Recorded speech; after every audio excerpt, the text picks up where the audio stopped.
এই বয়সে যে আপনি কিছু করে খাচ্ছেন এটাই ধন্যবাদ। আল্লাহ পাকের রহমত। না কম তাহলে কি আপনার মেয়ে আপনারে ঠকাইছে? না না ঠকাই কত দিছি। দিছে? ও কাকা আসসালামু আলাইকুম। ওয়ালাইকুম এই আসসালাম। খেলনাগুলো আমি একটু নিব আমার মেয়ের জন্য। নেন। কত করে? বিভিন্ন রকম দামের আছে। আর ওখানে এই যে বটি সবকিছু আমারে সব ম্যাচিং করে দেন, ঠিক আছে কাকা? আচ্ছা ঠিক আছে। আপনি কি এগুলো বানান? না আমি বানাই না, আমি কিনে বেশি। আপনি পাইকারিতে কিনে নিয়ে এসে বেচেন, খুব ভালো। এই বয়সে যে আপনি কিছু করে খাচ্ছেন এটাই ধন্যবাদ। আল্লাহ পাকের রহমত। আন্টি বেঁচে আছে? আছে সব, আমার ছেলে মেয়ে হ্যাঁ। সব বেঁচে আছে। ও আচ্ছা ঠিক আছে, তাহলে এগুলোর দাম কত হয় আমাকে একটু দেন, আপনি হিসেব করে। তো আমি সব এখানে ঢেলে দেন। হ্যাঁ একটা একটা করে হিসেব করেন, আবার ভুল মূল হয় না যেন, ভালো করে দেখেন কাকা। এই বয়সে এসে এ করেন কেন আপনি? কি করবো, আমি খাবো কি? তা আপনি আপনার কেউ মানে দেখাশোনা করে না? তিন সব আছে, পাঁচ মানে ছয়, নিজে কিছু করতে চান তাই করেন, তাই না? আট। হ্যাঁ হ্যাঁ ভালো হয়েছে। এনারা আটটা আচ্ছা, আট করিং 160 160 আর এই 400 500 500 500 টাকা 500 টাকা এই নিন। কাকা বলেন কত টাকা হয়েছে? 500 কম নেবেন না? না কম দিয়েন না, আমার কম দিয়েন না, আমি দামাদামি করে মাল বেচতে চাই না। দাম- আল্লাহ পাকের অশেষ রহমত, আমি এখনো করে খাচ্ছি, উপর আল্লাহর ইচ্ছা।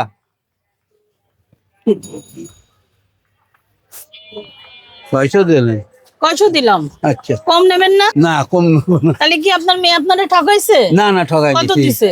600 চাইছেন কত?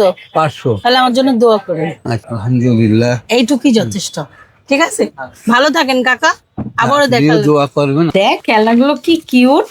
আচ্ছা ম্যাম, আপনাকে আমি তখন ভাবছিলাম একটা কথা বলবো। বলো। আচ্ছা, উনি তো 500 টাকা বলছিল, আপনি কেন ওনাকে বেশি দিলেন? দামাদামি করতে পারতেন একটু। কেন, উনি কি দাম বেশি রাখছে তোমার তাই মনে হচ্ছে? তাছাড়া কি? তাই মনে হচ্ছে? হুম। মা একটা জিনিস বলি শোনো, এই বয়সে উনি দেখো, এই বয়সে এসে এগুলো বিক্রি করতেছে, উনি কিন্তু কারোর কাছে চাচ্ছে না, তাই না? এই বয়সে ওনার বাসায় রেস্টে থাকার কথা, সেই জায়গায় ওনার টাকার এত প্রয়োজন, এই কারণে কিন্তু উনি সেল করতেছে। তো আমি এখানে 100 টাকা কমাবো কেন? আমি 100 টাকা বেশি দিলাম। ওনার এই হাসির দামটা তুমি নিতে পারবা বলো তো? কখনোই নিতে পারবা না।